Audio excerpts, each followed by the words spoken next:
thank you very much for the previous speakers, Ms. Presca, Mr. Ronyo. So, susugan ko yung sinabi ni Mr. Ronyo. It was a very good presentation, sir. I'll tie it with what I'm going to speak about. Next slide, please. Okay, so Mr. Ronyo discussed shortage.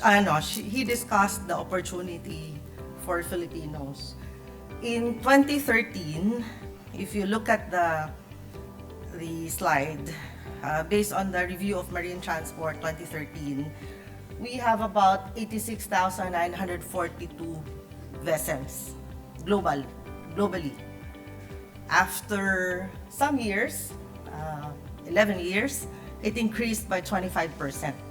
So it's now 108,789. That includes all segments, no? So from cargo, I think passengers are part of it. If we have 108,789 ships available, and assuming each vessel has 20 slots on board. So how many seafarers? 2.2 million. According to the slide of Mr. Marlon, our deployment is 504,000 last year. But that's deployment. That is the number of times a seafarer left the country. It is not slot, correct? So for anyone who is in crewing, that does not tell you what is your crew numbers on board, correct? So it could be lesser, our percentage. So with this figure and what Mr. Marlon is saying, there's opportunity for Philippines. Great opportunity. Kasi based on this figure, you're looking at 25%. We are not 25% on actual count or actual percentage of our market share. Drury in 2022 said it's about 14%. Kasi nga deployment yung binibilang versus actual slot. So for our graduates in maritime, where only about 10% is absorbed in the industry. So sir, mga maritime, ilan sa kaklase nyo ang hindi nakasakay? How many of your classmates have not taken jobs on board? I think a large number. There is really opportunity for the Philippines. So this is positive, right? We are not yet in the, we have not saturated the market. So then the challenge to the industry, I chair also the Association of Licensed Manning Agencies. With government, with MARINA, Ms. Presca, this is the challenge. With DMW, why are we not getting more slots? When we are expecting a shortage of 100,000, or we are experiencing a shortage of 106,000 officers by 2026. Why are we not there? Are we over-regulating? What is really the problem? And we focus so much on the negative, but we do not realize that for any seafarer who sails on board international vessel, coming from a not so affluent family, it's an immediate jump, di ba? From poverty to middle class. Correct. Correct. That's why many people really want this career. So why are we not doing ourselves a favor and doing more? This is my question to everyone in this forum. And this is what we are doing also in ALMA with other associations. We're really trying to push it forward. Okay, going next slide. I just had to connect with, because it was a very interesting presentation, Mr. Marlon.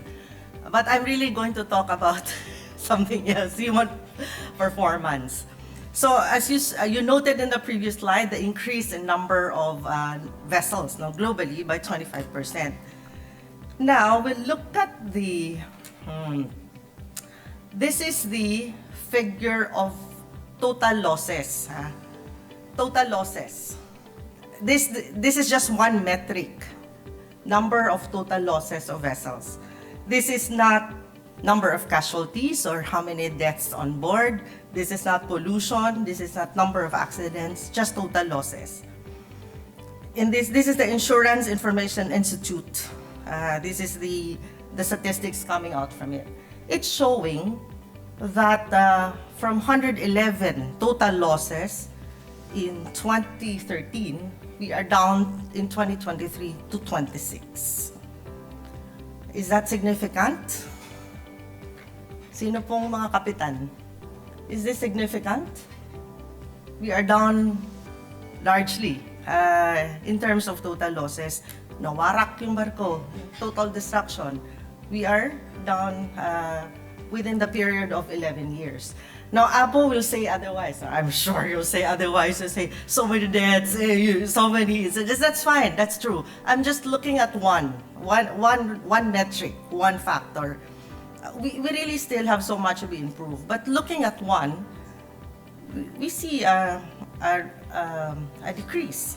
Now, what could be the factors to this decrease? Next slide. Well, we can see probably better technology. For one, this, no? How many of you in shipping really went through these changes in technology? Those who do not know how to use computers had to adapt, learn how to use technology, the computers, had to go through specific ECDIS training, generic ECDIS training. Then it seems it is worthwhile. All these things seem worthwhile if you look at just one metric. We also look at technical training that the seafarers have gone through. We have data management training, cyber security awareness training, critical thinking and problem solving, soft trainings that you have to go through before you can go on board. And seafaring is, of course, more complex now than ever. And we also know increased regulations and focus on safety, welfare, better enforcement by the port state controls, charterers. I know it is a pain to seafarers who are sailing to be facing port state control, to be giving reports, vetting inspections. Now we have SAR 2.0. It is rather difficult to adapt to this close scrutiny. And even the Philippines, we had also to adjust by passing the very difficult Magna Carta of Filipino seafarers to protect our seafarers. But seemingly, this factor has contributed to that reduction. Next slide, please. And then, we also have been focusing on soft skills. We have been talking a lot about soft skills. Green Jacobsen, that is the line of work that Alan has. It's more on training, more on assessment.